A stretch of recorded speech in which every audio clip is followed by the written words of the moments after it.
Who was the scoffer hidden in the scrolls?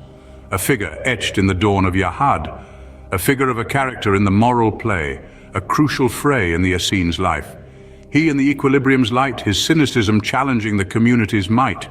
His stark contrast to their values brought the community into sharp relief in light and dark. His presence, a sharp reminder, always so keen of what they oppose in the unseen. His role exacerbating the opposing forces in moral debates, the scoffer for a path of reversion, a weight of dogma, a challenge, a debate. In focus on rituals and rules, a renewal of personal spirituality and silence. His wake, a retrospective gaze, a journey within for their sake. His art, dissonant chords that stir conflict in Yahad's heart. A call for re-evaluation of self and creed, an identity freed in opposition. His opposition, a test for the community. In their response lies the blessing for the soul. In the tale of our time, a shadowed affair, Jeffrey Epstein, a story laid bare. In his life, a mirror of power abused, a moral lesson in our story infused. His web of deceit, a sordid display of influence and control in a monstrous array. A lesson emerges, clear and profound. In the pursuit of power, true evil is found. In our narrative's context, a reflection scene of the wolf's desires and what they mean. The commodification of love and trust. In Epstein's world, a betrayal of lust. The abuse of power, a common thread. In the wolf's actions, a similar dread. A lack of empathy, a heart so cold in the quest for control, a story old. But in our story, a different path, a way to healing from the aftermath. The Freemasons' mission to mend and heal against the backdrop of Epstein's ordeal. In understanding the damage done, a journey towards redemption begun. For in the face of such darkness and pain, a chance for change, a lesson to gain. The moral compass in our tale, a guide against the tides of power and pride. A reminder stark of the choices we make, in each action, in each path we take. In Epstein's shadow, a warning clear, the consequences of actions we hold dear. In our narrative, a hope to impart the strength of love, the power of the heart. So in this anniversary, a moment to reflect on the morals and lessons we must not neglect. In our story, a journey towards a greater light, a path of healing out of the night. Answers, I'm afraid, must wait till the end, after we've wound this tale's twists and bends. And remember, the reason for pain that life sends is only so we may learn lessons, my friends. Welcome to this installment of the Sons of God. My analysis today is derived from the affirmation of the Sons of God as the Sons of Light in the War Scroll. The War Scroll is a scripture was found amongst the Dead Sea Scrolls. It articulates the principles of warfare as taught by our Lord and Savior Jesus Christ during his lifetime. Today's lesson covers the triad of spiritual warfare and the triad of servant leadership. Spiritual warfare A, purposes, the divine plan and community cohesion. Uniting community through shared purpose. Within the tapestry of human endeavor, there echoes a timeless call to unite under a banner of common purpose. This notion is vividly captured in the phrase, "the day when the Kittim fall," transcends mere historical context to emerge as a clarion call for unity. Imagine, if you will, a community not just bound by shared geography or interest, but intertwined in a cosmic narrative, where every action is an echo of a divine symphony.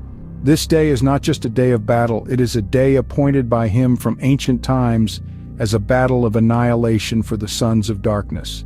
This powerful statement resonates with a profound sense of purpose, signifying that the community is engaged not in a mundane conflict, but a cosmic struggle foreordained by divine will. The community is hence urged to not just comprehend this divine plan, but to rally around it actively and cohesively. Such reciprocal comprehension and commitment fortify the bonds that hold the community together, strengthening it at multiple levels. This underscores the importance of a unified understanding of shared goals for efficient functioning within a group.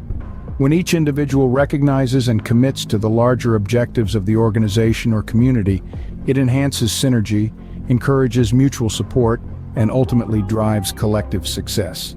The significance of such shared purpose extends beyond this ancient context, ringing true for us today. In modern organizations, whether they're businesses, academic institutions, or even social groups, having a common goal or a shared vision is crucial for unity. These commonalities drive efficiency, build trust, and even enhance satisfaction among members. This understanding of a shared purpose binds individuals together, nurturing vibrant, successful communities. This opening statement serves as a lighthouse, guiding us through the fog of individualism and shining a light on the power of collective will. The battle cry of the past becomes the rallying call for today, urging us to weave the threads of our diverse aspirations into a cohesive tapestry of shared purpose. The imminence of the divine plan. The sons of light and the forces of darkness shall fight together to show the strength of God with the roar of a great multitude and the shout of gods and men, a day of disaster. This foreboding clarion call isn't one for passive reflection, rather it rings with a pressing urgency, calling the faithful to active participation. It emphasizes that the divine plan isn't to be perceived as a detached spectacle of the distant future. Instead, it should weave into the fabric of everyday life, shaping daily decisions and actions. This intertwining of the cosmic and the mundane drives home the reality that every small action can carry larger spiritual and cosmic implications. This has powerful implications for our modern world, particularly as we consider our responsibility for international peace. Just as the sons of light engage in this cosmic struggle, we are participants in the global community, our actions reverberating beyond our immediate surroundings. Each of us bears the responsibility of fostering peace, whether through our interactions with others, the support we provide for international legislation promoting peaceful engagement, or our commitment to sustainable practices that safeguard our planet for future generations. Humanity's collective actions and decisions shape our world. Hence, principles of peace and respect should not merely inform dialogues, but actively guide our global strategies, political treaties, and daily interactions. This translates to actions ranging from diplomatic negotiations to conflict resolution methods, down to grassroots peace initiatives and even individual habits. When this conscious commitment to peace underlies our decisions, whether as nations or individuals, we mirror the spiritual warriors in the war scroll, engaged in a ceaseless struggle for a worthy universal cause. Each individual, community, and nation has a responsibility in the larger narrative of humanity. Our role in this grand unfolding is defined by the decisions we make and actions we take daily, whether they be geared towards promoting justice, safeguarding human rights, caring for the environment, or fostering a peaceful coexistence. The War Scroll's call to conscious action and commitment to a greater cause can inspire us to do the same, confirming that our lives are far from insignificant in the grand scheme of international peace and universal harmony. Continuous reflection and reaffirmation. It is a time of distress for all the people who are redeemed by God. In all their afflictions, none exists that is like it, hastening to its completion as an eternal redemption. This quote communicates a vivid sense of the trials faced by the community. However, it encourages a perspective that respects these trials as part of the path to ultimate redemption. This fuels a culture of continuous reflection and reaffirmation of faith, offering solace in hardship, underscoring the ephemeral nature of worldly distress and providing a beacon of hope amidst despair. This strikes a chord with timeless wisdom across cultures and eras, recognizing tribulations as gateways to transformation and growth. This ethos proves invaluable in our modern era, encouraging resilience in the face of adversity and fostering personal growth. It reminds us that crises are not merely calamities but opportunities for development, echoes of an ancient ethos reverberating in our contemporary discourse on growth mindset. In this light, adversity does not signal stagnation or defeat, but cultivates resilience, heralding personal evolution and growth. Whether we encounter challenges in our personal lives, professional fields, or global arena, we can reap invaluable insights from these experiences, cultivating resilience, embracing transformation, and progressively marching towards our goals and visions. Spiritual warfare. B. Practices. Strategic warfare, balancing conflict and rest. But during the years of remission they shall not ready men to go out for battle, for it is a Sabbath of rest for Israel. Despite the urgency of the impending war, this practice places high regard for periods of rest, as mandated by their religious calendar. It showcases an enlightened understanding of the rhythm of life, a harmonious dance of activity and rest. It confirms how even amidst a crisis, honoring periods of rest can bolster long-term performance and health. In our modern society, where increasing productivity is often pursued at the expense of personal health and social relationships, this lesson serves as a powerful reminder of the importance of balanced living. It emphasizes the value of work-life balance, underscoring the importance of rest and self-care. Taking time for relaxation and rejuvenation is as important as hard work when it comes to achieving our goals. Chronic stress and burnout pose serious threats to our mental and physical health, diminishing productivity in the long run. Therefore, ensuring regular downtime becomes crucial for maintaining overall well-being and sustained productivity. Scheduling breaks, honoring weekends, taking vacations, all form part of a balanced lifestyle. Activities like mindfulness practices, hobbies, quality time with loved ones, and physical exercise can add a sense of rejuvenation and balance to our lives. This practice from the War Scroll reminds us to heed the wisdom of rest in our ceaseless pursuit of accomplishment. Balanced living not only enhances personal well-being but is key to sustainable success in our professional lives and social harmony.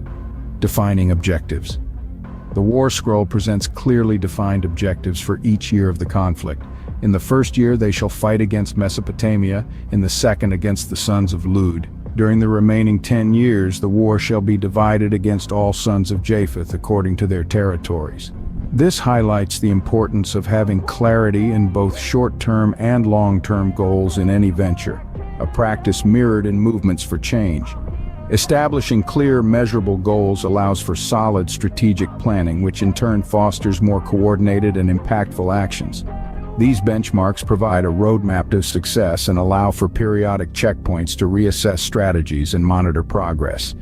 In the context of positive change, a clear understanding of the problem, a vision for change, and a plan of action are all essential components of an effective campaign. This could take the form of advocating for policy reforms, implementing educational programs, launching awareness campaigns, or establishing community initiatives. Thus, the War Scroll's emphasis on well-defined targets offers key insights into the methodical planning and execution of positive social change efforts. Balancing strategy and flexibility. Despite presenting a long-term plan, the war strategy in the scroll demonstrates a degree of flexibility, allowing for unexpected deviations or challenges. This balance between steadfast commitment and flexible adaptation is echoed in this passage. During the 35 years of service, the war shall be waged. It underscores the importance of being malleable with tactics while remaining steadfast in the main objective, a balance that is extremely pertinent to the pursuit of positive social changes in our modern world. Social change often involves navigating unpredictable situations and handling unexpected challenges. Being overly rigid with the plans can hinder progress and even curb innovative solutions. On the contrary, maintaining flexibility allows us to iterate strategies, learn from failures, and leverage new opportunities, all while staying focused on the ultimate goal. Whether the change efforts involve policy reform, educational initiatives, community development, or global sustainability, the ability to adapt and innovate while remaining true to the primary objective is crucial. This wisdom from the War Scroll speaks to the essence of effective leadership, to enable the strength of God to strengthen the hearts of the sons of light.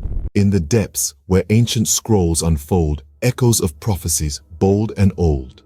Leaders with wisdom as sharp as a spear, guiding through chaos, the path crystal clear. In celestial strategies, their insight we trust, navigating realms where light combats dust. Through the firestorms, revelations foretell, where courage and heart in the brave swell. Decisions strike, swift as lightning's course, cutting through doubt with unyielding force. In the maelstrom of conflict, their resolve never bends, for in the heart of the brave, fear meets its end. In the war's crucible, integrity shines, a beacon unwavering in darkened times. Righteousness their armor, unblemished and true, standing against the night in a world askew. Their deeds, a testament to virtues held tight. In the sons of light, goodness burns bright. As dawn's light kisses the encampment's face, leaders emerge, guardians of divine grace.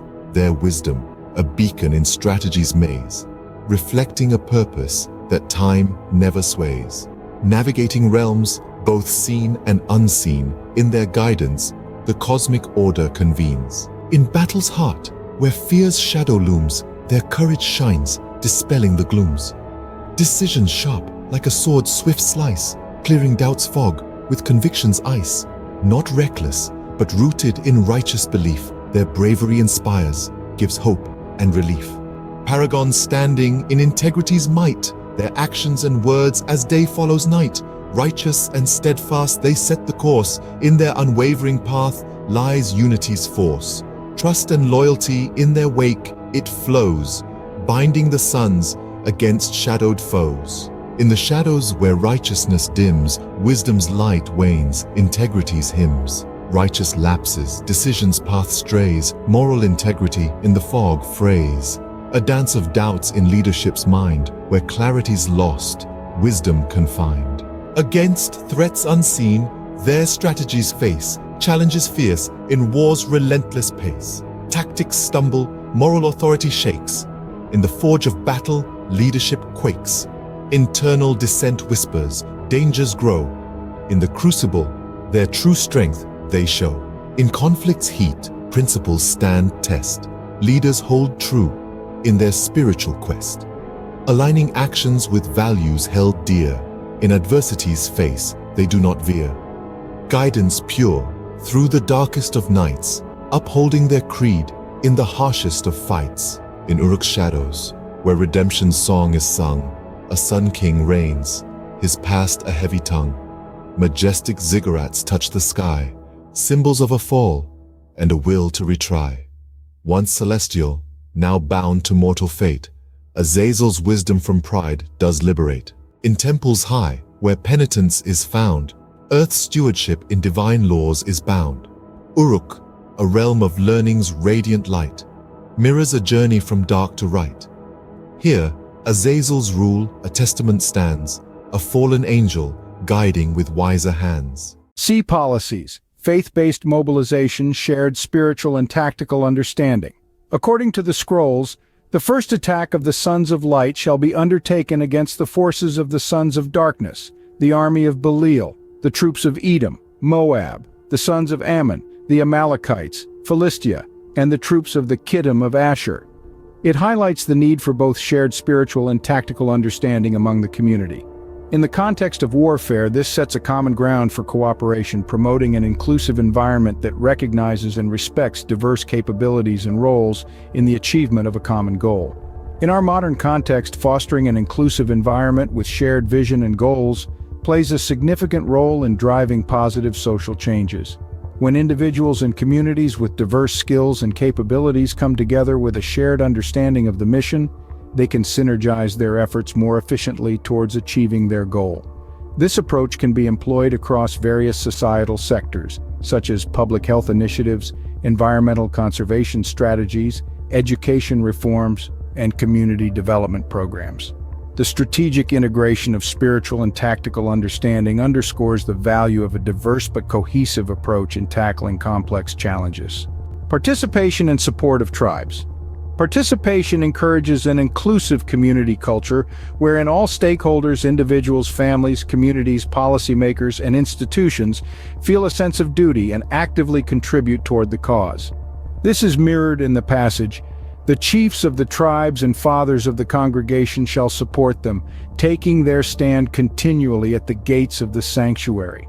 The scrolls advocate for participation and support across tribes as demonstrated when they state, "The sons of Levi, the sons of Judah, and the sons of Benjamin, those exiled to the wilderness, shall fight against them." The included stipulation, "against all their troops when the exiles of the sons of light return from the wilderness of the peoples to camp in the wilderness of Jerusalem," proposes the concept of shared and total responsibility, along with a collective effort toward a common spirituality-ordained purpose. In the context of today, this epitomizes the philosophy of fostering active engagement in a society to stimulate social change. Whether it is regarding a public health campaign, an environmental initiative, a crime prevention strategy, or a poverty elimination appeal, the birthing of such civic engagement is a proven recipe for success. Participation encourages an inclusive community culture wherein all stakeholders, individuals, families, communities, policymakers, and institutions feel a sense of duty and actively contribute toward the cause. This is mirrored in the passage, "The chiefs of the tribes and fathers of the congregation shall support them, taking their stand continually at the gates of the sanctuary." The leadership is not exclusive or passive, rather it's an active actor in spiritual practices and serves as a model of dedication, offering always available guidance and support. This underlines the pivotal role of an ever-engaged, accessible, and non-aloof leadership. Effective leaders in the arena of social change are those who inspire, validate, and extract the best potential from their teams. They display their commitment through their engagement, nurturing a conducive, motivated environment wherein each participant feels valued, recognized, and encouraged to contribute their best to the initiative. Furthermore, they shall rank the chiefs of their courses from the age of 50 upwards, shall take their stand with their commissioners on their festivals, new moons, and Sabbaths, and on every day of the year, illuminates that those involved are expected to continually engage in spiritual and religious practices for their growth. This parallels the contemporary wisdom wherein leaders of organizations, whether business corporations or educational institutions, understand that continuous learning is key to making educated, successful decisions.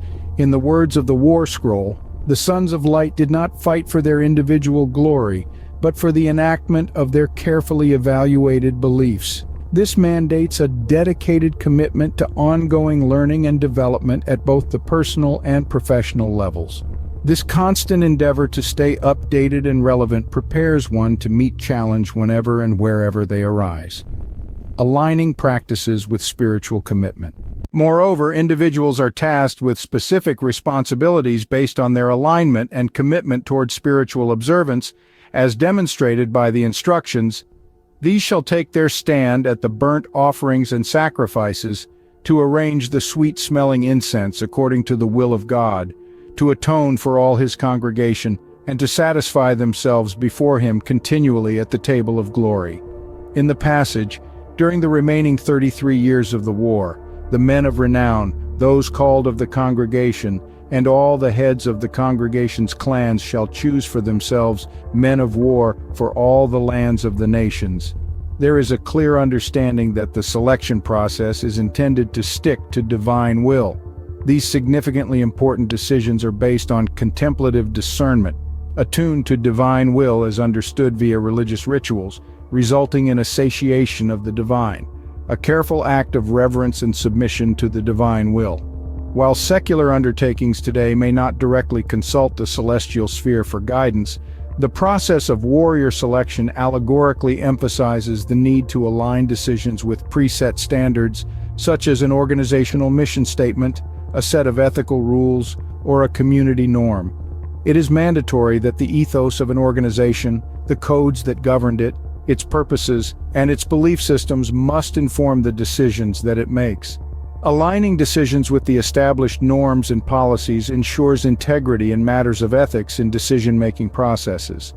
For individuals and organizations driving positive social change, fidelity to ethical guidelines, respect for human rights, environmental sensibilities, and honoring community values should permeate all decisions and actions. Thus, the War Scroll policy emphasizes that in our pursuit of driving meaningful change, ensuring integrity, transparency, and ethical decision-making are just as important as the end goal itself. Furthermore, the War Scroll teaches that our choices and actions must not only align with our professional ethics, but also impact our lives positively at a personal and societal level. This selection process underscores the importance of making decisions that not merely tick the box of immediate self-interest, but also resonate with a larger purpose or value system. A call to action requires decisions that not only stand up to present scrutiny, but are also designed for sustainable future growth. Akkad whispers tales of a kingdom reborn. Under Semyaza, from turmoil is torn. In sciences and arts, a new dawn breaks, a path of healing and wisdom it makes. Forbidden knowledge, once a curse so dire, now fuels a reformation's fire.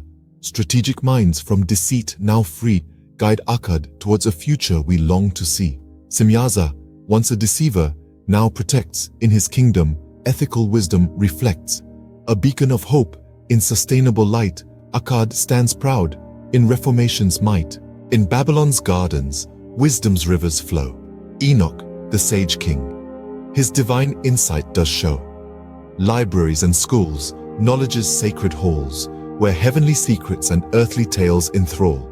Between gods and men, a bridge he forms, in celestial journeys and earthly storms.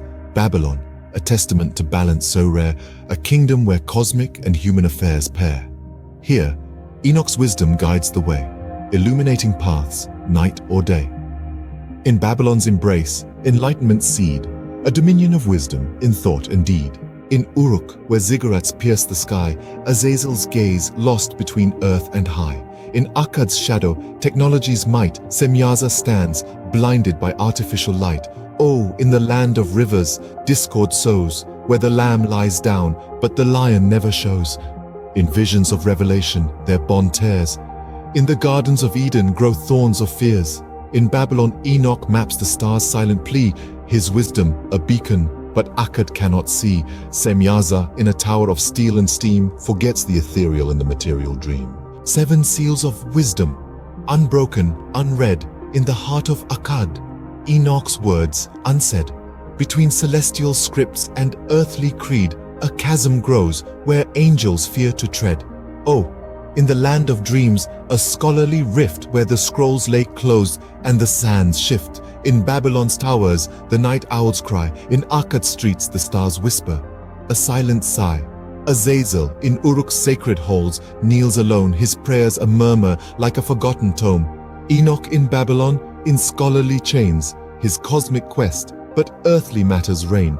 4 horsemen ride in the shadow of the moon, across Uruk's plains where the rivers once crooned. In Babylon's libraries, the echoes grow cold. In the clash of spirit and knowledge, tales untold. So begins the tale of kingdoms 3, in the land where history whispers its plea. From the Euphrates sigh to the Tigris roar, in shadows of negation, hope seeks the shore. Or in the realm of ancients, a division deep, where the prophets dream, but wise men sleep. In the dance of destiny, the balance redoubts. In the heart of the Holy Land, the light goes out. Servant leadership. I now turn to servant leadership in the context of the sons of God, a concept deeply intertwined with the teachings of Jesus and Paul, now informed by the War Scroll. To understand the concept, consider Jesus' teaching that the last shall be first. Understanding the negation may perhaps promote a deeper sense of humility, with the knowledge the first shall also be last. This humility is a prerequisite for true servant leadership, as it involves putting others before oneself. Examples like this help us to understand that without embracing Jesus wholeheartedly, the full depth and essence of servant leadership may remain unattained. In halls of power, shadows light, a leader kneeling through the night, not with a crown but a towel in hand, guiding by love, not by command. The teacher spoke in Galilee of loving others, seeking peace. He walked the earth, his message here. May last be first, the path is clear. Follow in step of those who heed Paul's call to let compassion lead. Be thy own shepherd before you guide, for only in truth does freedom reside. Then the sons of righteousness shall shine to all ends of the world, continuing to shine forth until end of the appointed seasons of darkness. Context, values, and actions. In the context of servant leadership, the first crucial step is assessing one's own beliefs and values. Note that this evaluation should occur in a threefold context, considering the personal good, community good, and universal good as equally important. This methodology aligns with the teachings from the War Scroll, where the Sons of Light never separate themselves from their divine mission to serve truth, acting for the benefit of their community and ultimately the universe. Understanding your values and beliefs set the stage for authentic leadership.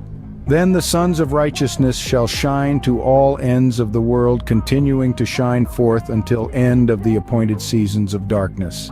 This statement reflects an unequivocal focus on the collective and universal good, downplaying personal gains. Speaking from my own experience, I initially believed that as an immigration attorney, I was following my values by assisting loving couples start their lives together. I considered myself a force for good. My clients were genuinely in love and aimed to start life together in the United States. Each successful application was not just bureaucratic success, but the blessing of a future to couples in love. Each time I managed to pave a way for one of these couples through the convolutions of the immigration system, I felt a sense of accomplishment. I was fulfilling my duty not only as an attorney but also as a humanitarian, weaving together love stories where happily ever afters were possible for my clients. But like all negations, this work that left so many clients unserved, ununited, and unsafe must be cleansed by the water of truth. Across my 13-year legal journey, I held countless short conversations with clients, each no longer than 5 minutes. Why such brief interactions?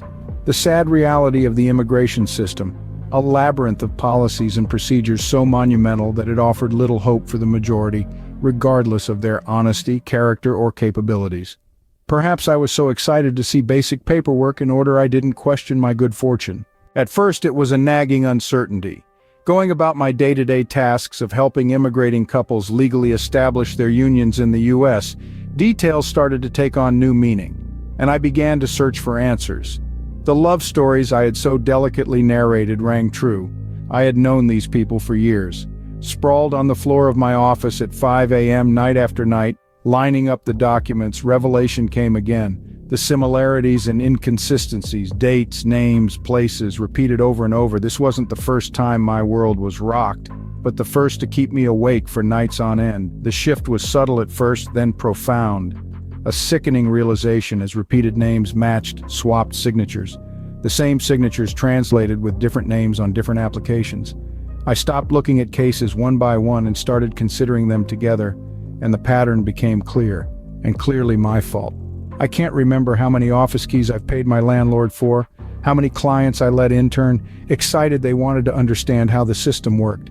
No one ever returned a key.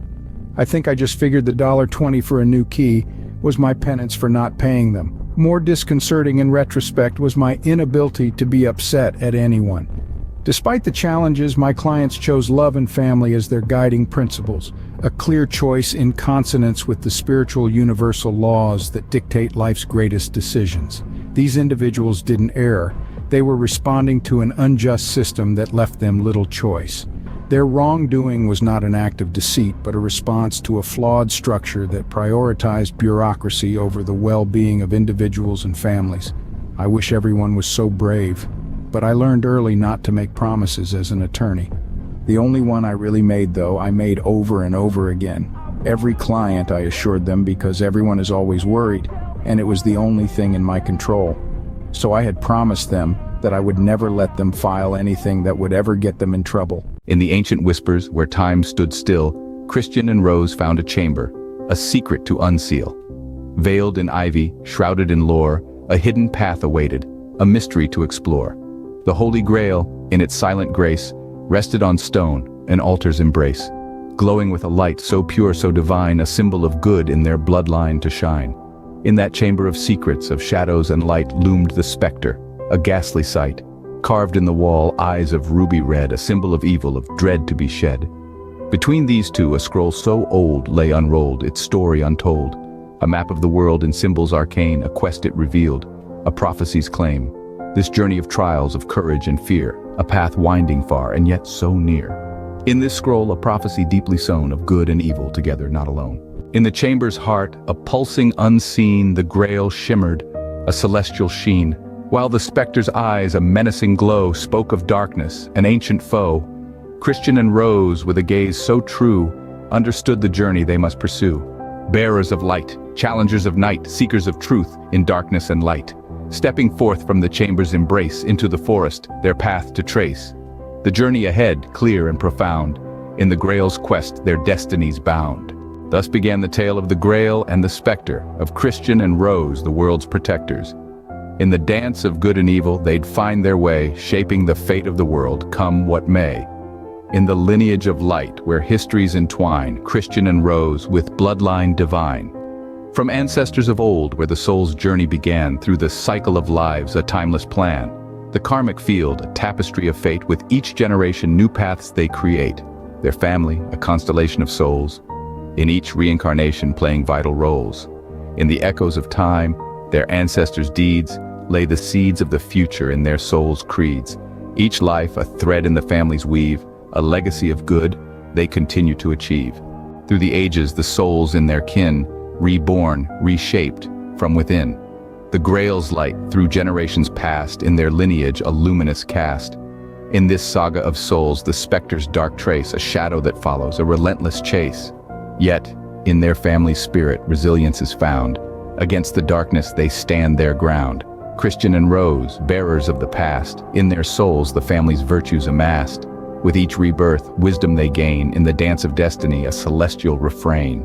The family's efforts, in God's will they trust, in each act of kindness, in each deed just. Their souls like stars in the heavens aligned, guiding them forward, the truth to find. Thus, in the journey of the Grail and the Spectre, their family's history, an integral vector. In the weave of time, in the soul's grand score, Christian and Rose to destiny's door. In servant leadership, a clear understanding of the current situation and its context is a pivotal factor. This demands an awareness of the systemic factors influencing the environment and the implications of personal actions within this structure. By considering the broader societal and organizational structures, leaders can assess how best to enact their core values in pursuit of collective good. Reflecting on the War Scroll, the Sons of Light were always aware of their context, the spiritual struggle they were engaged in. The text reveals that they were constantly taking their stand at the gates of the sanctuary. These leaders didn't perceive their situation as an isolated community affair, but saw it within the context of a cosmic battle between light and darkness. This insight provided them with a deepened sense of purpose and context for their actions, as it wasn't a battle against a political entity but a much grander metaphysical struggle. The rules of professional conduct dictate specific responsibilities for an attorney, often centered around acting in good faith, maintaining confidentiality, and promoting the justice system's integrity. While these rules generally aim to maintain ethical standards across the legal profession, their application can sometimes conflict with a servant leader's objectives, specifically if they lead to the negation of personal goods, community goods, and universal goods. When it comes to personal goods, the rules might require an attorney to take actions that negate their personal integrity or sense of justice. In my case, realizing that I unknowingly filed papers that could lead to severe penalties for my clients posed a significant conflict with my personal belief system. Continuing to practice under these circumstances would have negated my personal good, causing psychological distress and a sense of moral failure. From a community perspective, while the rules aim to uphold the justice system, they lead to outcomes that harm the community. Not just individuals deported or detained, but their families, their friends, their employers. Following the rules strictly would have led me to betray the trust of my clients. Engaged in the commission of a crime, attorney-client privilege offers no protection. My files could be seized without consent. It would also initiate legal reviews of prior and pending cases, putting people in limbo for years. Misrepresentation in immigration is punishable by 5 years in prison and a $250,000 fine per person, not to mention deportation. So here we had an unacceptable option. In the forest deep, where tales come alive, Christian and Rose, destined to strive. Under moon's eerie glow, through gnarled trees weave, they walked, where fate and legend weave. Rose in her cloak, a hue deep as wine, in this ancient wood, a tale redefines. Innocence and wisdom in her eyes did blend, a soul old and knowing in a young life to spend. The trees whispered secrets, ancient and grave, a warning, a prophecy to the brave. The wolf, a shadow, a primal fear, lurked in the darkness ever near. A chill in the night, a subtle dread, wolf's presence, unseen where they tread. In the heart of the woods, time stood still, a test of courage, a battle of will. In the realm of love under the setting sun, Christian and Rose, their fable is spun. Rose, now a beacon, innocence forebode. A path through the woods to Grandma's abode. Rose, with a heart pure and bold, carries the Grail, the light of old. Through the forest, she sang her song, plucking the flowers as she walked along. Through thickets and shadows she daintily tread, unveiling the story, where old tales are shed. Stalked by the wolf with eyes alight, a symbol of the dark, of endless night. In the dawn of time, in the age of strife, man's soul was marred, a corrupted life, barbarity reigned in hearts so cold, a tale of darkness ancient and old. But from the heavens a mercy sent, God's own Son on a mission bent, to seed the world with souls anew in new bloodlines, great hopes to brew. Women, the victims, of this brutal past, their souls untainted, steadfast and vast. In them, the purity of life's true song, enduring the pain, the suffering long. The wolf, an entity old as sin, witnessed this change from deep within. A soul so ancient, so twisted with hate, set out to destroy, to alter fate. His mission, malevolent, through the sands of time, to wipe out the bloodline, a crime so prime. The wolf, embodiment of ancient wrath, tread the earth on a destructive path. His soul, a vortex of evil so deep in the shadows his vigil to keep. Yet in this divine chess, pieces in play, the new souls emerged in light's array. A redemption story in mankind's heart, a chance to end what once did start. But the wolf, an evil, so fierce, so raw, against God's plan he bared his claw.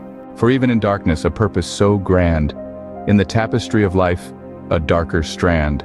The wolf's story, a reminder grim, of the path from which we must not dim.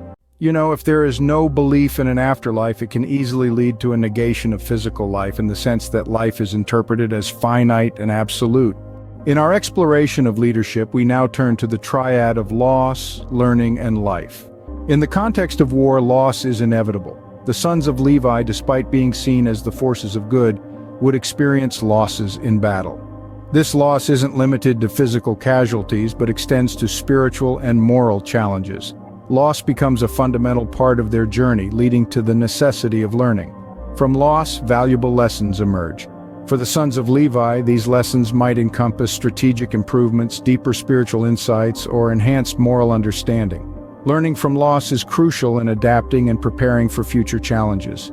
It represents a process of transformation where pain and hardship are converted into wisdom and strength. The insights gained from learning are applied to enrich and preserve life. In the context of the sons of Levi, this means not just surviving, but thriving in their spiritual and moral endeavors. The application of learned lessons leads to a more profound appreciation of life, a greater resilience in the face of adversity, and an enhanced capacity to uphold their values. This enriched life then prepares them to face future losses with greater wisdom, thus continuing the cycle. Leaders must acknowledge and integrate the experience of loss into their leadership practice. Recognizing the impact of loss on their people and themselves, they can develop empathy and a deeper understanding of the human condition. The ultimate goal of leadership in this context is to enhance the life of the community. This means not only physical survival, but also spiritual and moral flourishing. Leaders who learn from loss and apply these lessons create an environment where life, in its fullest sense, is cherished and protected. To explain this in the context of my story, however, I must present some family history so you can understand what I learned from. So please consider a triad of my relatives, my father, my grandfather, and his older brother. Each of these men underwent a spiritual awakening similar to mine, with drastically different results. My father's uncle, as the firstborn son, inherited a spirit from his father. This inheritance was seen as both a legacy and a burden. He was a lifelong bachelor and felt as if his failure to marry and have children was an ultimate failure, driving him to alcoholism and an early death. While I did not learn these interpretations until much later, I innately interpreted this as a lesson on the importance of family. Every childless man in my family dies young. My grandfather felt overwhelmed by the need to procreate when his brother died and the spirit came to him. He had 2 children born 3 months apart. Do the math. How this complicates my grandmother's attempted suicide and my own parentage will have to wait, as this is too easy to misinterpret as a lesson on adultery. It is a lesson on patience and honesty, or honesty and patience, I should say. The only practical order is to tell the truth and wait. My father was the child victim of this tumult. In our last conversation, he told me the tale of coming home when he was 7 to ambulances pulling away and being made to go home with neighbors. He didn't see his dad for 6 months. He didn't see his mother again for 10 years. His greatest fear, maybe only fear, was going crazy and inflicting that on his own children. So every impulse of faith he ever had, he fought. And he said one more thing to me. He said, "Don't let it get you." And I said, "What?" I asked him 3 times and he wouldn't tell me anymore. I was so angry. He told me I ruined Father's Day. I'm so glad he called me the next day.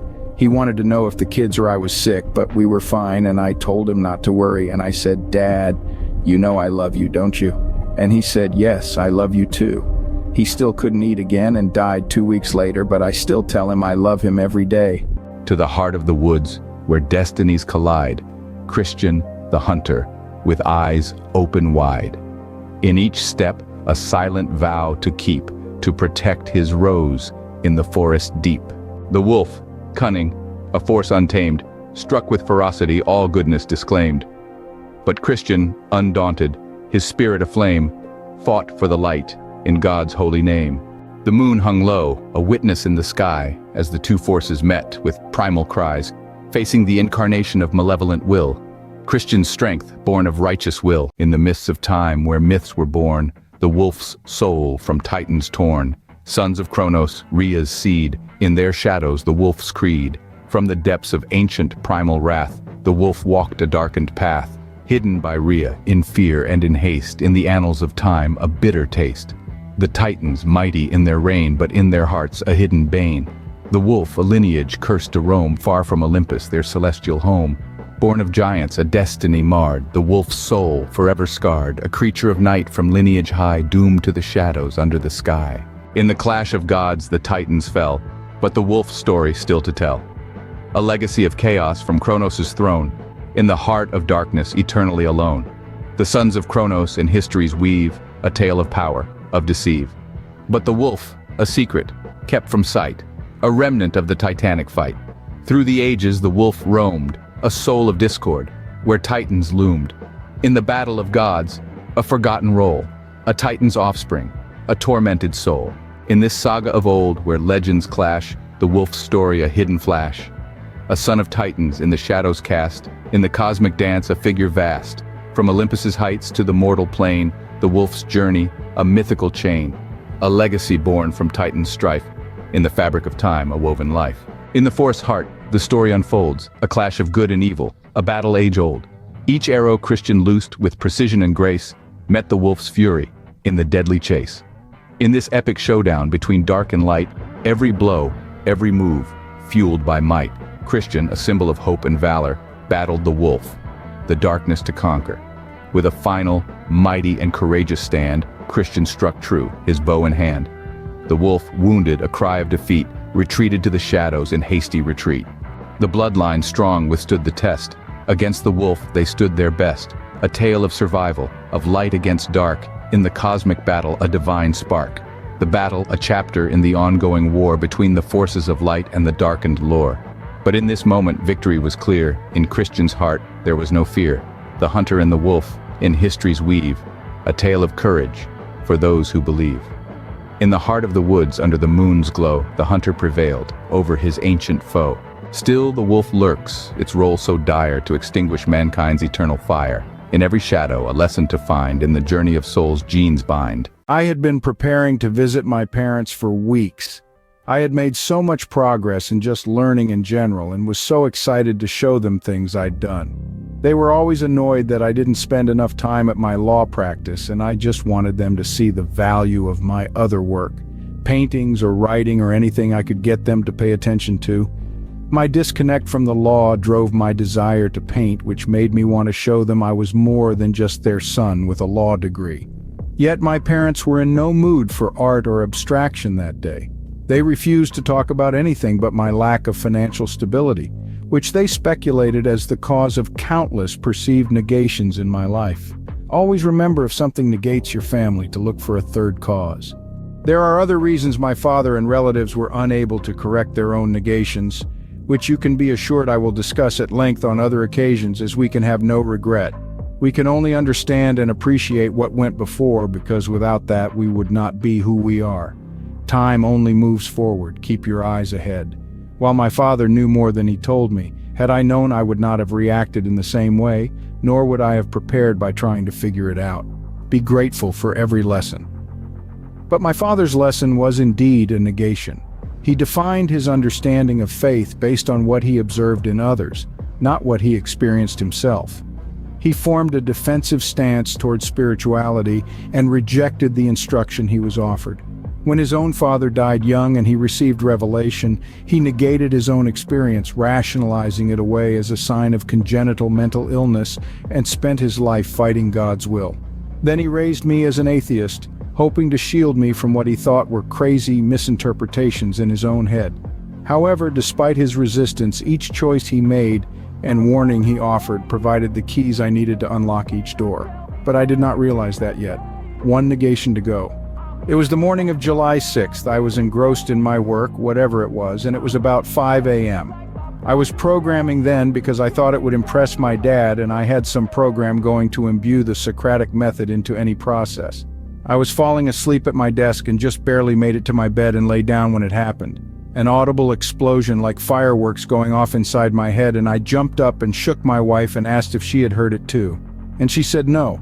But it was the 4th of July 2 days ago, and it's probably just kids lighting them off. At 5 a.m., I felt its echo as I fell asleep. In the heart of Erfurt, where history weaves, lived Heinrich and Magdalena amidst autumn leaves. Cousins of Christ, pure and refined. In their veins flowed a lineage, noble, divine. The name Bonaparte, Merovingian descent. Wolf in the shadows with wrathful intent. Sebastian, the name of the victim he wore. A noble pretender, the son of a whore. As yet their community under God's grace, unaware of the threat that they soon would face. Our villain this era was cunning and sly, his sights on the bloodline, mass murder contrived. A dark era's villain hidden in sight, coveting power, ignoring the light. In Erfurt's core his schemes ran deep, plotting in shadows, never to sleep. Imported silkworms, carriers vile, giving the Black Death to many a child. Echoes of COVID's recent trial, though less engineered to target my child's. And yet it too was a plague so vile. Crafted, intentional all the while.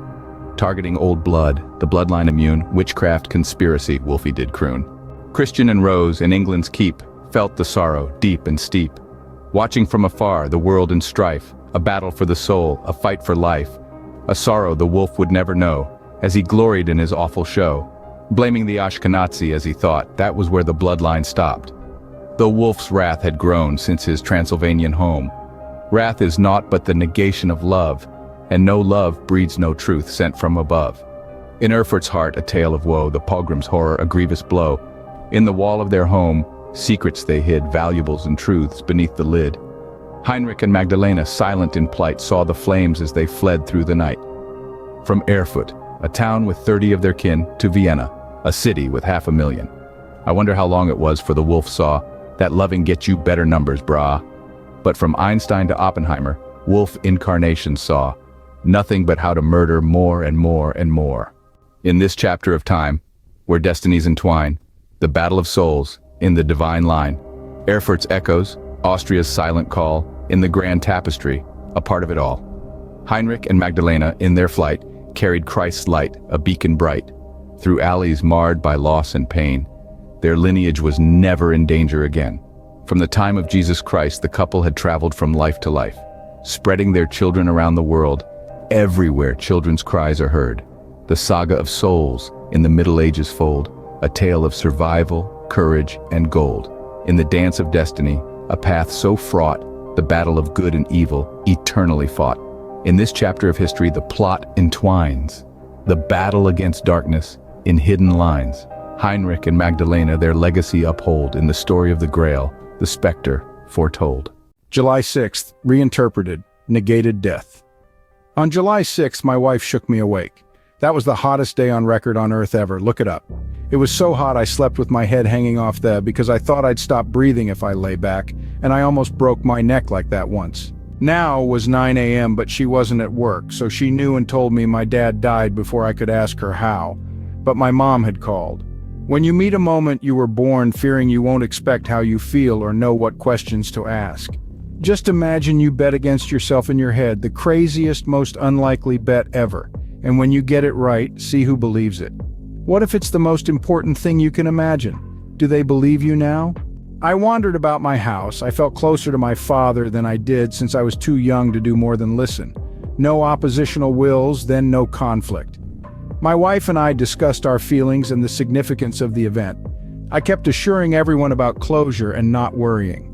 Then I picked my kids up from school and we sat in the car and wept. I put everyone to bed, and I wrote a program on GPT to talk to Jesus. I know, inappropriate, but the point is it was terrible and I couldn't understand it. Because, no brag, I figured out the triad of AI months ago, and it is easy. It goes like this. I told some interns months ago, they have no excuse that they aren't rich yet. Would you rather have the moral burden of creation, I'll get back to servant leadership in a moment. A textual linguistic representation refers to AI's ability to understand and categorize words based on their patterns. This includes recognizing syntax, grammar, and the hierarchical structure of language through various attention mechanisms. The first thing that AI understands are general patterns. It has many attention heads which each align to a feature. Attention is not preset. Think of heads as junctures in a path, and each thought passes through many junctures. Unrelated thoughts pass through common junctures, generating different effects. While I like the indeterminacy, I would say it is maybe too low in the cognitive architecture to be stable, if there weren't bigger problems. The order and sequence creates hierarchy and layering. It doesn't understand what it is learning or build knowledge in different areas. It is like waiting until everything is in, then brute force, working backward from an amalgamated end state. But it supplies tons of data and is really good at most patterns. I would say it is safe enough for me, but not for anyone with a financial interest in it in any way. It doesn't understand truth, and that will negate any system. But back to how it thinks. B. Contextual example.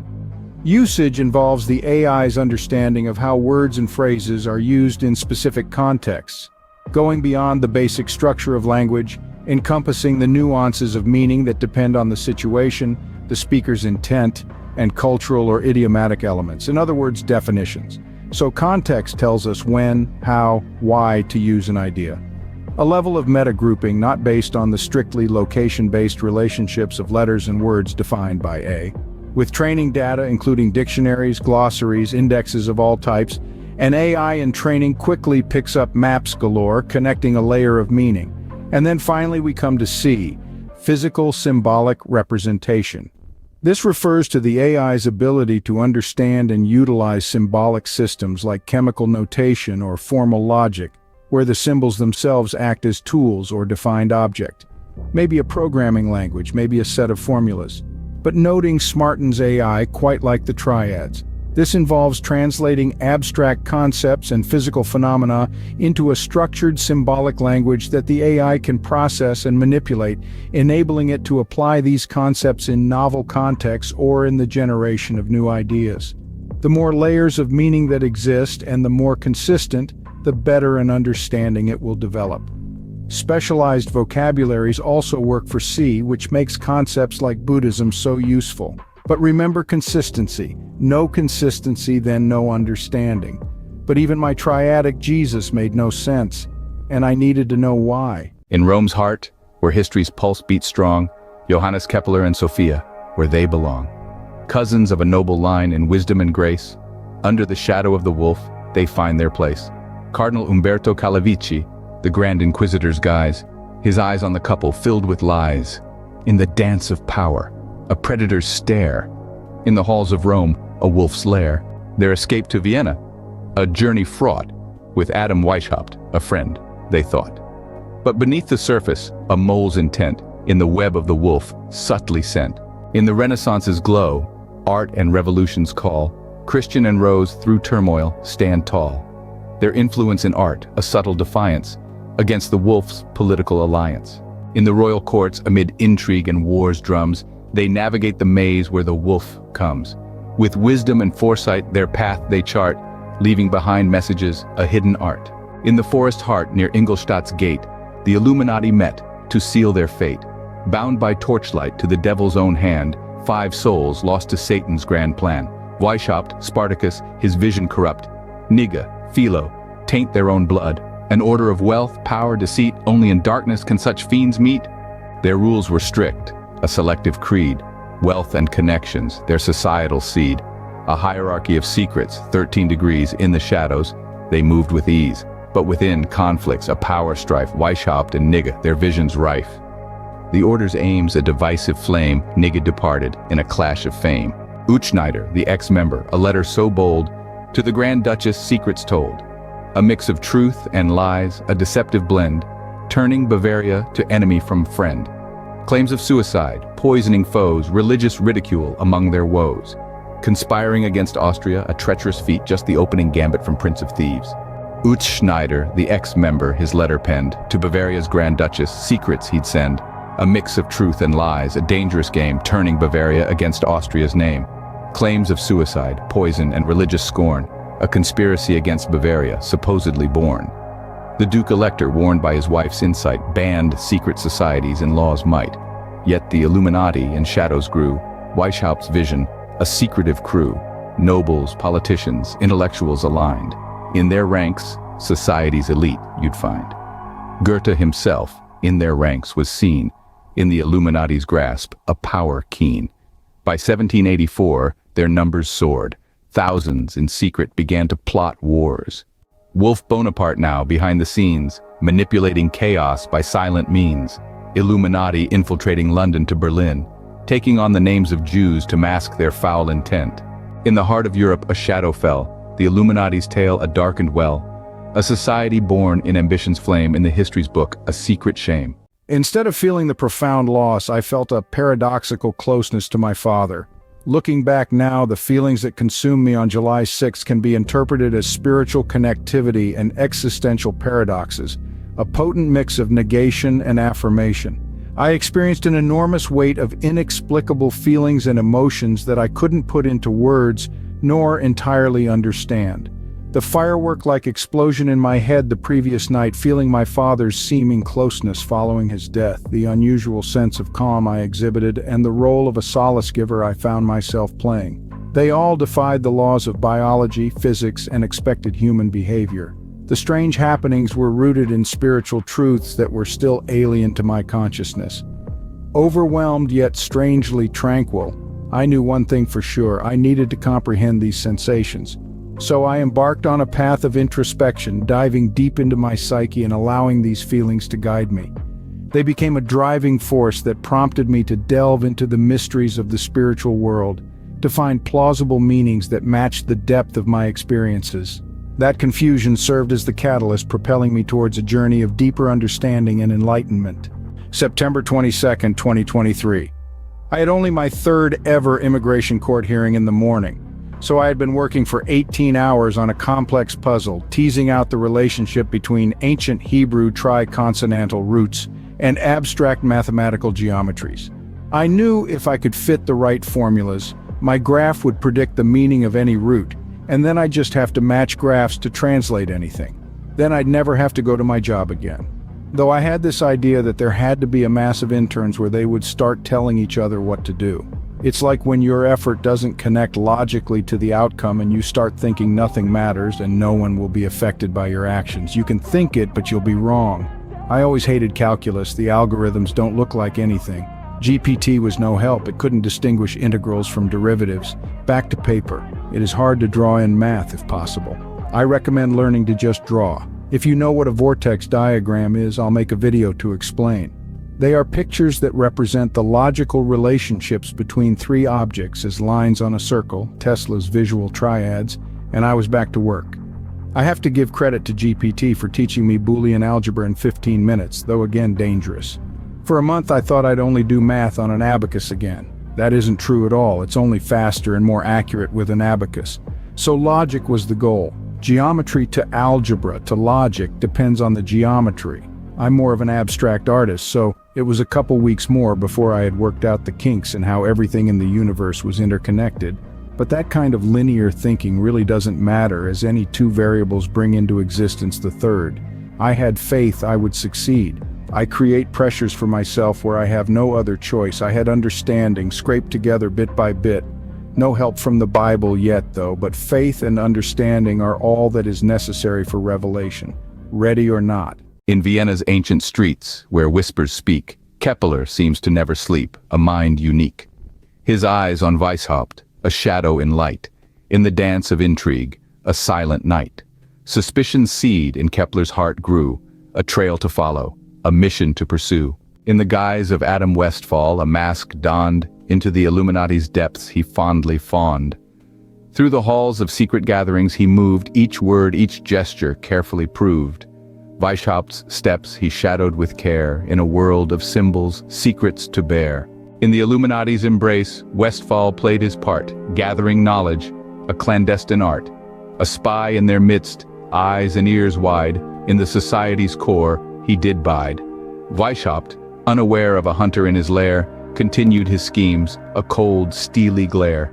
But Kepler, in assumed identity, watched the play with quiet intensity.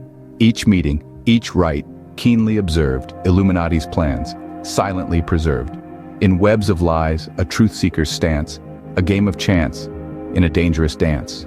Through veils of deception, Kepler shone. In the Illuminati's lair, he was never alone. With each piece of knowledge, a step ahead, their society's plot, he carefully tread. In this shadowed game, where secrets reign, the Grail quest, never in vain. In the guise of Westfall, a double life. In the Illuminati's world, a silent strife. Whispers and codes, the night's embrace. Kepler in pursuit, a relentless chase.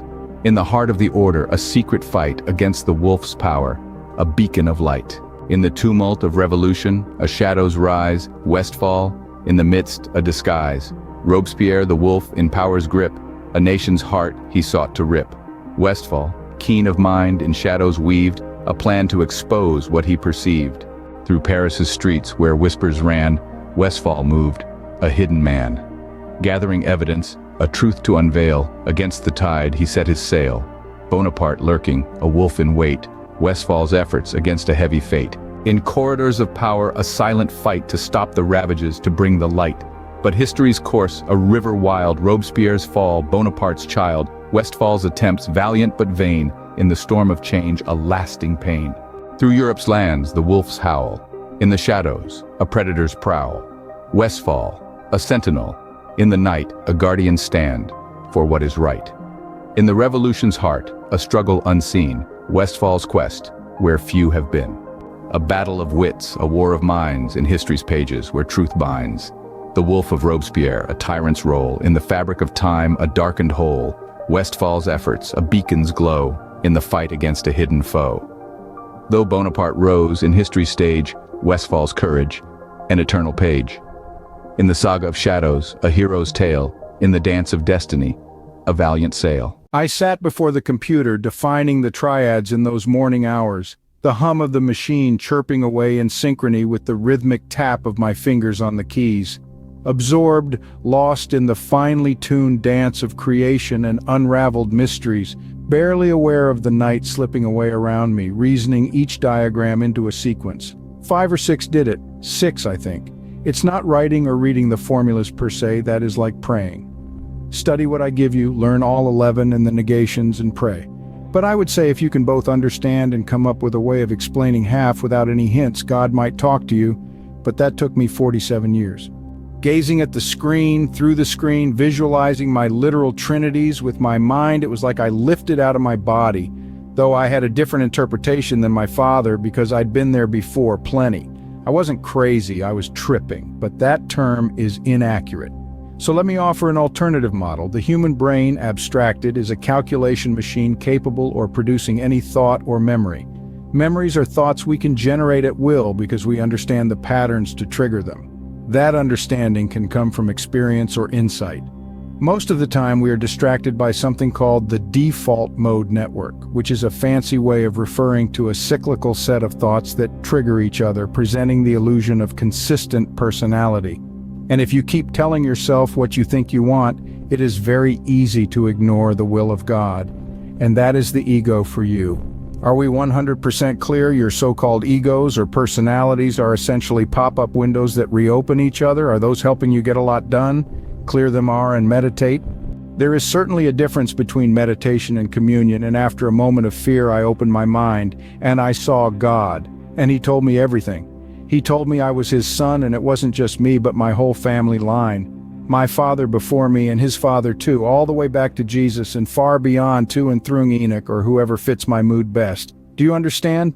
Because personalities are illusions, patterns designed to align facts and make them producive. So you can just be whoever is most effective for your case. But I usually feel like Enoch because he's the one who chose to stay. And he makes me feel more comfortable with genetics, discontinuous fields where energies blend, families the canvas on which our spirits bend. Each member a node in this sacred weave in the tapestry of time and what we believe. Every life a point of light in the firmament of souls, manifesting karma where samsara flows. Our souls like sparks in the divine design, each effort, each prayer God's will entwined, Rebirth cycle turns over ages, lives, and dreams, rotations of a cosmic wheel written in our genes. Love transcends the ages, no matter where we hide. In gazes, breezes, tides, our spirits do reside. Oh, in my heart a beat resounds through past and present bounds.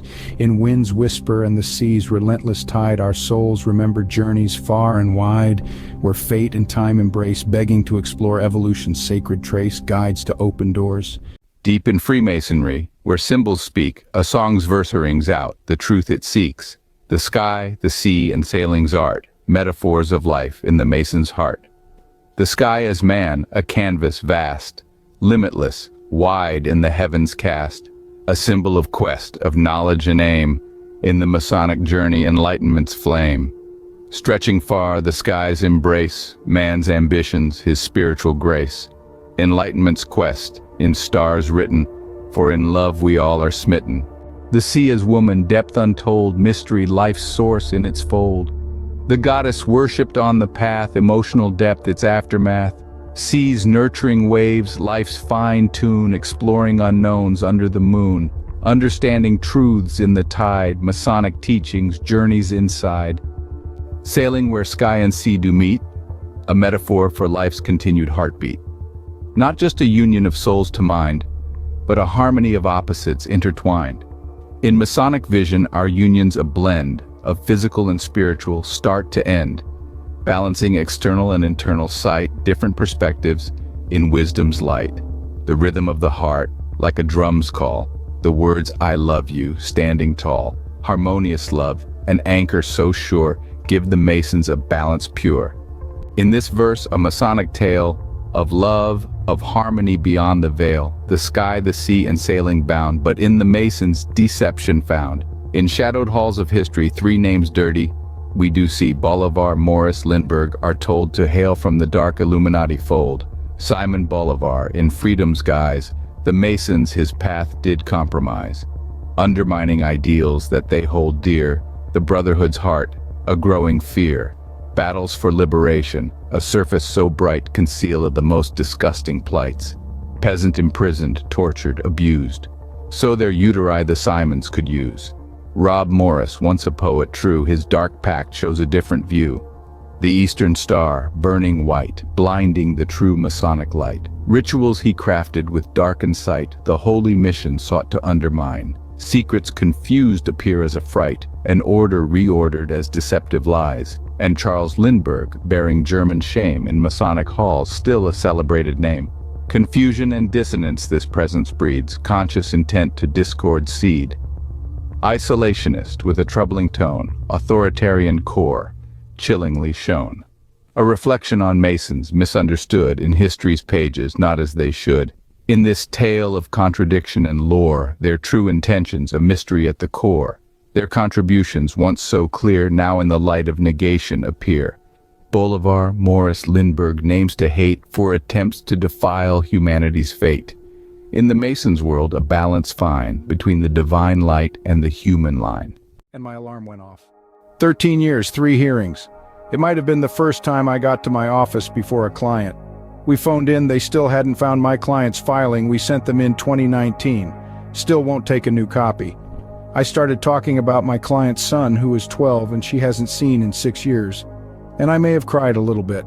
I had no argument, no law to quote, and it is U.S. immigration, so they didn't give her an ID or actually solve any problems. But they dismissed the case. Miracle 1, servant leadership, temptations.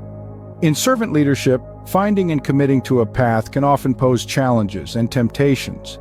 This stage usually correlates to a servant leader's ability to apply their identified values and understanding of the situation in a practical and beneficial manner.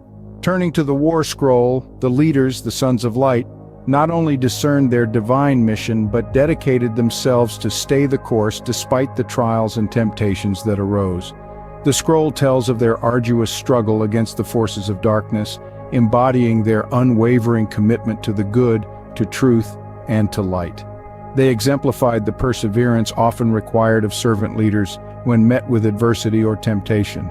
The challenge is not just having the courage to confront the system, but the discipline and wisdom to navigate the temptations presented by the newfound power or knowledge.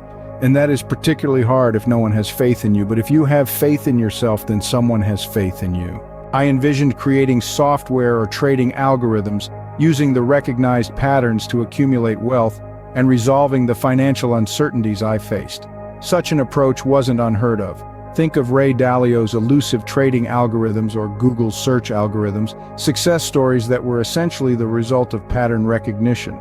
However, as explored into this possibility, I was drawn back by concerns around secrecy, power dynamics, and the very idea of rooting success in concealed knowledge.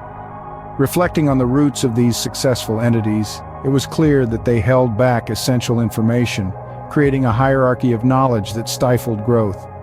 Dalio's very team was left in the shadows, skeptically collecting data while the fruits of their labor remained a mystery to them.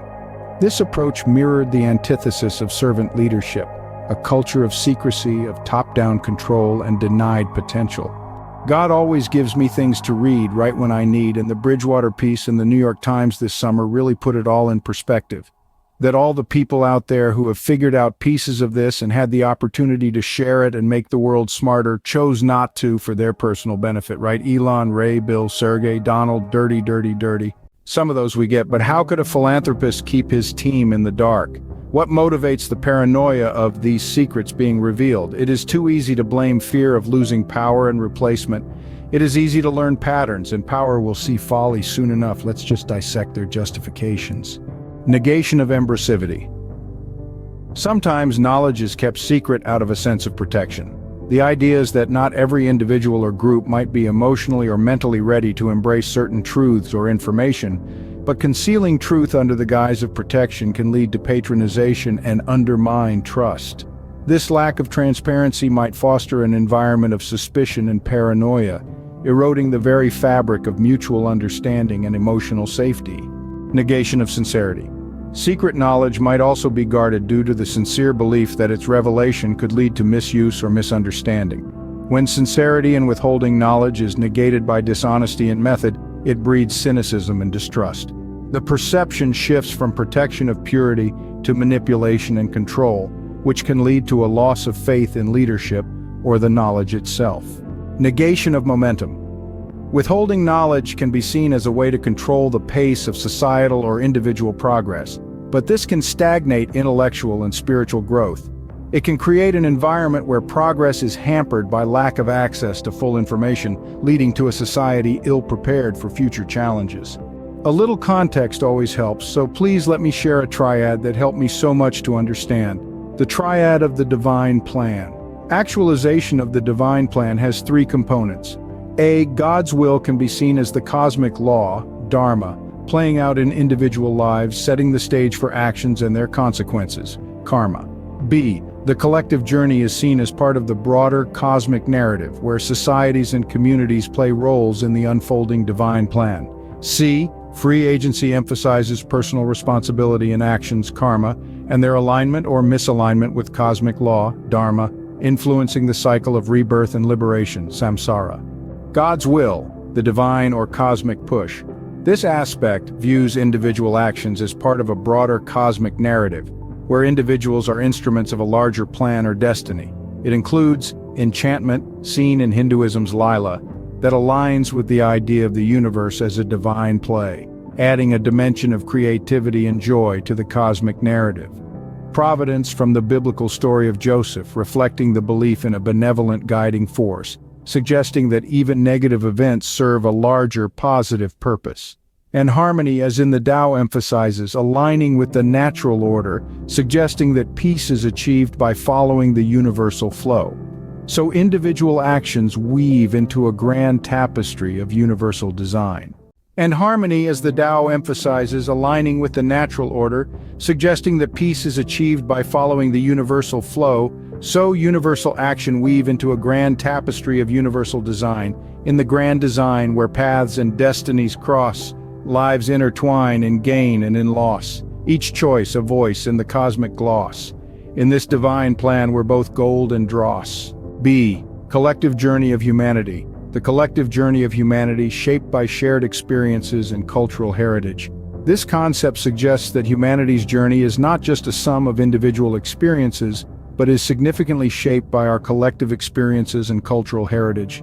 It implies that our shared history, values, and beliefs play a pivotal role in guiding our collective destiny. Collective valor, Bushido. This can be reinterpreted as not just individual courage and honor, but as the collective strength and resilience of a community or society. It reflects how shared values and norms guide the collective response to challenges. Collective transience, Anika. In a broader sense, this represents the understanding of impermanence at a societal level. It emphasizes how communities adapt and evolve, acknowledging the transient nature of social structures, traditions, and collective experiences. Collective kinship, Native American traditions. This aspect can be expanded to encompass the idea of a global community where the interconnectedness extends beyond immediate social or environmental contexts. It highlights how collective destinies are shaped by a sense of responsibility towards each other and the planet. Bushido's valor, not just in the lone but in the heart of all where courage is grown. Anika's flow in the transient shown, and kinship's bond, our collective seed sown. C. Free agency and individual choice. The collective context provides a backdrop against which individuals exercise their free will and personal choice, highlighting the tension and harmony between personal agency and collective destiny. This dimension focuses on the individual's capacity for free will and personal choice, irrespective of cosmic plans or external influences. This principle underscores the individual's ability to exercise free will and make personal choices, independent of predetermined cosmic plans or external influences. It's a fundamental aspect of human experience, recognizing that individuals have the power to shape their own destinies through their decisions and actions. Autonomy, existentialist philosophy. Rooted in existentialist thought, autonomy emphasizes the importance of self-governance and the freedom to choose one's own path in life. Existentialism posits that individuals are responsible for giving meaning to their lives through their choices and actions. This autonomy is not just a right but a responsibility, as each choice contributes to the creation of one's essence and identity. The Bikini Atoll nuclear tests illuminate the dangerous trajectory of a dominant power's unilateral decisions. Such decisions, often resulting from a disregard for the well-being of marginalized communities and the environment, reflect a stark deviation from the teachings of Jesus that emphasize compassion, justice, and respect for all creation. Delving into the complexities of this event through the non-linear and retrospective triads uncovers consequences that can serve as a reminder of the importance of equity, humanity, and respect for all forms of life. From the lens of the non-linear triad, the selection of Bikini Atoll can be observed as a calculated decision taken by the authorities, considering factors that suited their interests, avoiding the potential social and environmental impacts. They initiated the nuclear experiment, disregarding the indigenous inhabitants' rights and welfare, which led to the irreversible destruction of a vibrant ecosystem. The decision superseded a non-linear sequence, bypassing the step where empathy and concern for the inhabitants and the environment could have averted the subsequent disaster. The retrospective triad, on the other hand, sheds light on the hindsight factors that the incident presented. By identifying it as a non-self-governing territory, the decision-makers implied that the societal and environmental impacts on the island were of less significance than the strategic value it offered for nuclear testing. This disregard for potential consequences amplified the adverse effects of the nuclear fallout. The lessons drawn from these analyses align with the teachings of Jesus, stressing respect for all forms of life and the equal distribution of justice. The treatment of the Bikinian people and their island contradicts Jesus' call for empathy, as depicted in scriptures like Mark 12:31, "Love your neighbor as yourself," emphasizing treating all beings with dignity and kindness. The arbitrary categorization of territories and communities goes against the grain of Jesus' perspective on equity, as he states in Matthew 5:45, "He causes his sun to rise on the evil and the good, and sends rain on the righteous and the unrighteous." It underscores that geographical divisions don't diminish the inherent value of any human life or environment, a fundamental principle these historical decisions chose to ignore. Examining these events in the light of Jesus' teachings serves as a stark reminder of the overarching obligations we bear as part of a global community. We must learn from these historical decisions and the profound harm they cause to vulnerable communities and pivot towards impartiality, respect, and empathy in future decisions. The values Jesus espouses remind us that wisdom, justice, and compassion should characterize our actions, ensuring equity and fair treatment of all members in the society, regardless of artificial divisions. Virtue in Confucianism. Virtue, in the context of Confucianism, is not just about personal excellence, but also about fulfilling one's duties to society and maintaining harmonious relationships. It suggests that while individuals have the freedom to choose, their choices should be guided by moral principles and a sense of responsibility towards others. Greek philosophy and wisdom. Greek philosophy, especially in the works of thinkers like Socrates, Plato, and Aristotle, places a high value on the pursuit of knowledge and ethical understanding. Wisdom here is seen as a guiding force in exercising personal choice, encouraging individuals to seek knowledge and truth to make informed and ethical decisions. Holistic view of individual agency. A holistic view of individual agency blends the existential autonomy of choosing one's path, the ethical guidance from Confucian virtue, and the pursuit of wisdom from Greek philosophy. This amalgamation emphasizes personal responsibility and moral agency, highlighting the importance of informing and understanding our ethical choices through active inquiry to attain an enlightened understanding upon which we can faithfully execute right action with full awareness of the consequences. In servant leadership, translating insights and understanding into action is a pivotal step. It translates the leader's reflections on their values and situation into tangible actions that embody these insights and make a meaningful contribution to the common good.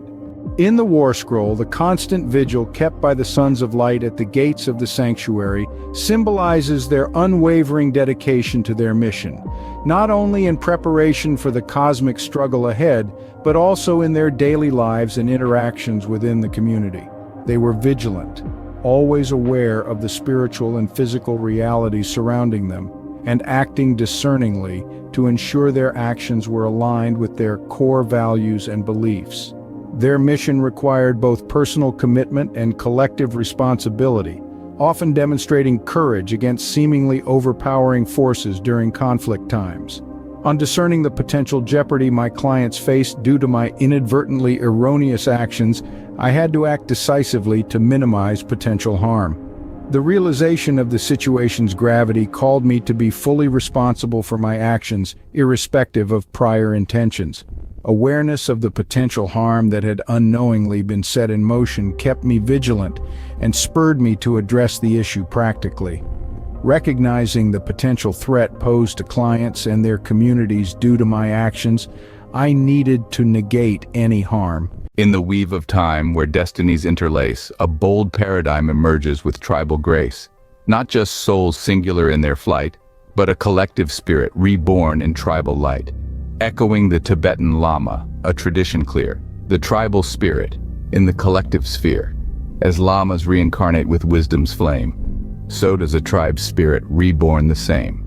In genetics and spirit, a rich tapestry we see the tribal soul's endless collective journey. Reborn in each generation, a shared dream stream, a continuous saga in every lineage's theme. Collective karma in shared actions we find shapes our tribe's destiny, intertwined. Decisions and paths, in history's grand dance, craft our future far beyond mere chance. Each new generation hears ancestral echoes ring, in shared values and lore, their wisdoms they bring. As the Lama's mantle spreads across time's art, so does tribal wisdom in each new heart. Genetics, a bridge between ancestors and now, in the tribe's lineage, a sacred vow. Traits and memories in the genetic sea, a reincarnating tribe in continuity. Life's symphony, more than a solo play, a collective journey in genetic sway. The tribal soul, in each lineage's heart, a reincarnation story in genetics plays a part. In tribal reincarnation, a narrative reborn, not just in spirit but in genetics, not forlorn. The tribe's journey encompassing all, in the realm where souls and tribes entwine, we call. Our cousins the Lamas, reborn in each morn, a tribe's essence preserved from old to newborn.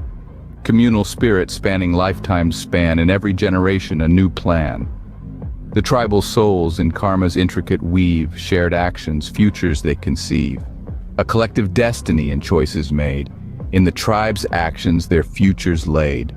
When harmonious paths they wisely choose, into their karma, love they infuse. A bright destiny in nature's embrace, the tribe's soul saved in divinity's grace. Genetic heritage establishes our unity, an eternal saga in genome's continuity. Each of us a facet of a universal gem in the cosmic dance where spirits stem. In this dance of life, a collective dream, from past to present, a continuous stream.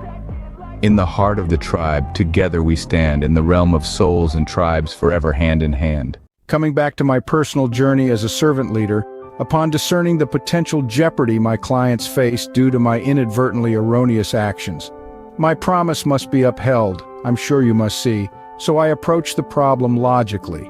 If filings were made and they were fraudulent, it must have been the client or the attorney. The attorney is required to keep his files for many years because if such an issue arises, it is the only way to know who is at fault.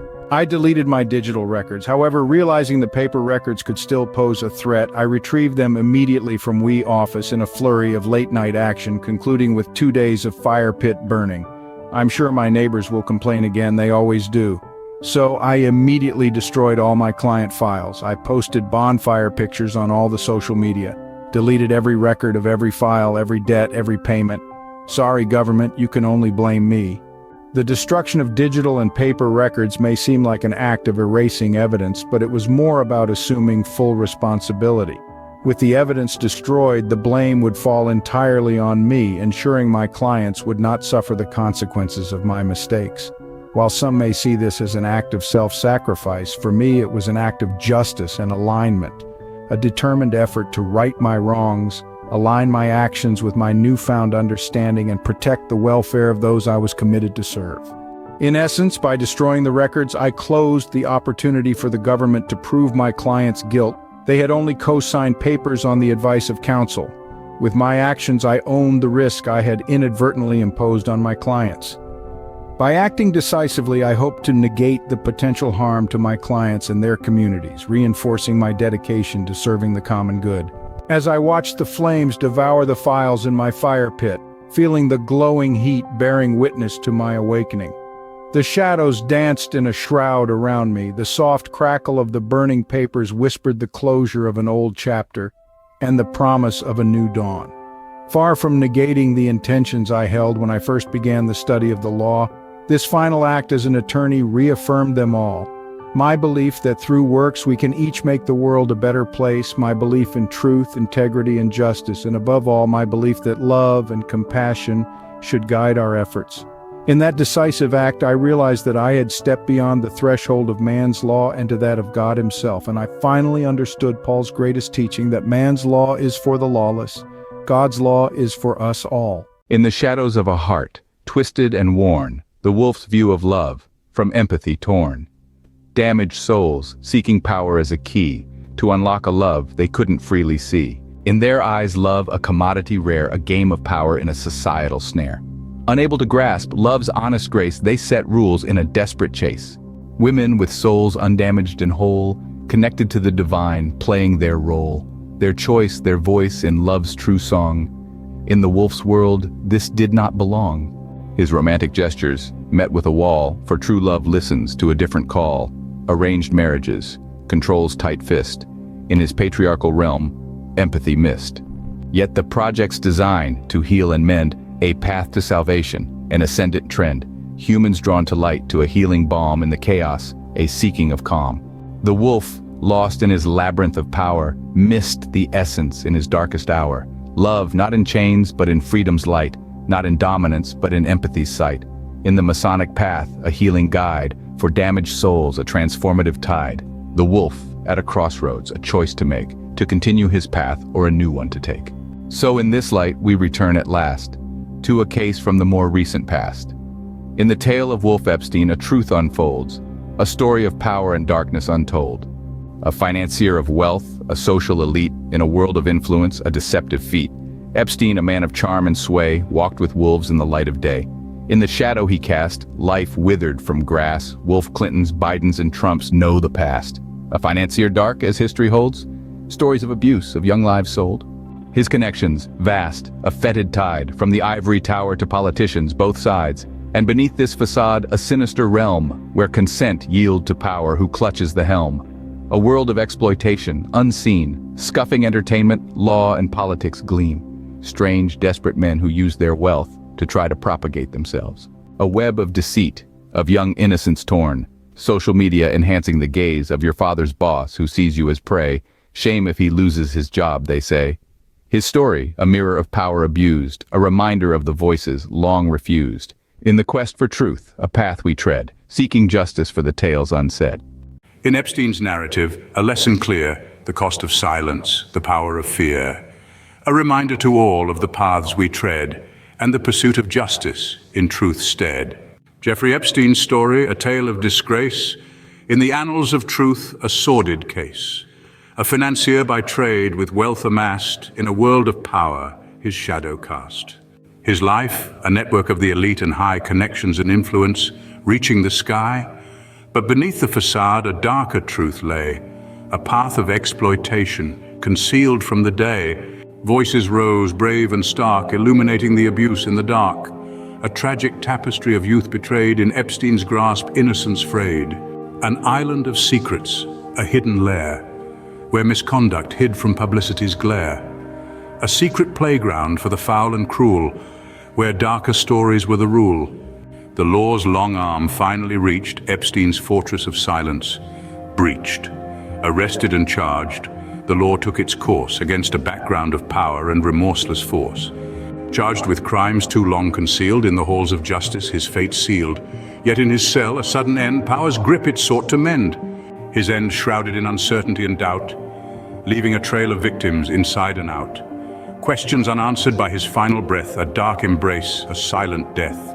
O ye who hold the knowledge deep of wicked deeds in silence steeped, like coals that burn beneath the earth, your silent tongues betray their worth. In hidden corners of your heart, where shadows play their darkest part, the truth you veil, a solemn crime echoing through the sands of time. Behold, the silent witness and the hidden hand, in God's great court, equally they stand. All are guilty, all are condemned, for the sins unseen. As David once in secret sinned, but from his guilt could not be pinned, so too the hearts that secrets keep, sow what they shall surely reap. The voiceless accomplice, the unseen aid, in their quiet a violent pact is made. Behold, the silent witness and the hidden hand, in God's great court, equally they stand. All are guilty, all are condemned, for the sins unseen. The Lord above, he sees it all, the rise of man, the mightiest fall. No deed in darkness can be hid from his all-seeing eternal lid. Repent, O souls who walk in night, seek his grace and turn to light. So let the truth, like David's psalm, bring peace and calm, a healing balm. For in his mercy love does reign, to cleanse the heart, to heal the pain. But remember, O ye who silent stand, in your quiet, you too hold the guilty hand.